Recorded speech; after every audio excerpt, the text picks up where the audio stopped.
గోదావరిలో సహజ జలాలు అడుగంటిపోతున్నాయి. ఖరీఫ్లో ముమ్మరంగా కురవాల్సిన వర్షాలు ఎల్నీనో ప్రభావంతో ముఖం చాటేశాయి.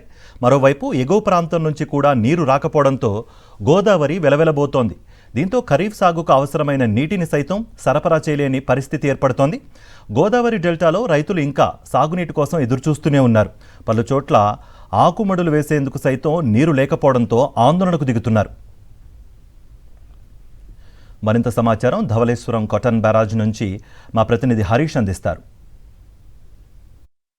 గోదావరి డెల్టాలో ఖరీఫ్ సీజన్ అంటే గోదావరి నిండు కుండలో ఉంటుంది. ఒకవైపు భారీగా వర్షాలు పట్టడం, అదేవిధంగా ఎగువ నుంచి ఈ సాగునీరు కూడా భారీగా వస్తుంది. అయితే ఈసారి పరిస్థితి పూర్తిగా మారిపోయింది.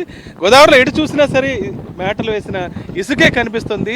దాదాపు వరకు సహజ జలాలు కూడా ఇప్పటిదాకా పూర్తిగా అడుగంటిపోయే పరిస్థితి అయితే కనిపిస్తుంది. ముఖ్యంగా ఈ సీజన్లో సార్వా సాగుకు సంబంధించి గోదావరి డెల్టాలో దాదాపు 8 లక్షల ఎకరాల్లో సాగు జరుగుతుంది. అయితే ఇప్పటికే టైలెండ్ భూముల్లో కానీ ఇతరత్ర ప్రాంతాలకు కానీ పంట కాలువల్లో కూడా ఎక్కడా నీరు కనిపించడం లేదు.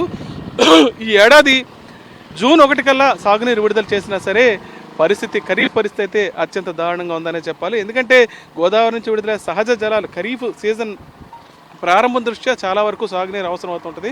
ప్రస్తుతం అయితే ఆ పరిస్థితి కనిపించడం లేదు.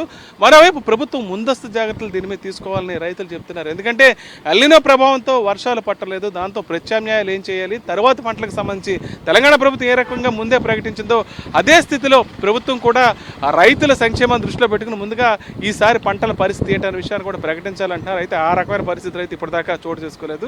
మరోవైపు ఏదైతే డెల్టా క్లోజర్ వర్క్స్ ఉన్నాయో ఇప్పటికే సాగునీటి కాలువల్లో ఊడికి తీయటం, ఇతరత్ర స్ట్రక్చర్లు నిర్మించడం ప్రతి ఏటా ఏదైతే రెగ్యులర్గా చేస్తారో అసలు ఆ పనులు కేవలం కాగితాలుగా పరిమితం అయిపోయాయి. పూర్తి స్థాయిలో నిధులు దుర్వినియోగం జరిగింది తప్ప ఎక్కడ ఒక్క పని కూడా జరగలేదని ఆందోళన అయితే రైతుల్లో వ్యక్తం అవుతుంది. దాని పర్యవసానమే ఇవాళ పంట బోధుల్లో ఉండి రైతులు ఆందోళన సాగునీటి కోసం చేయాల్సిన దుస్థితి ఏర్పడిందనే ఆందోళన అయితే వ్యక్తం అవుతుంది.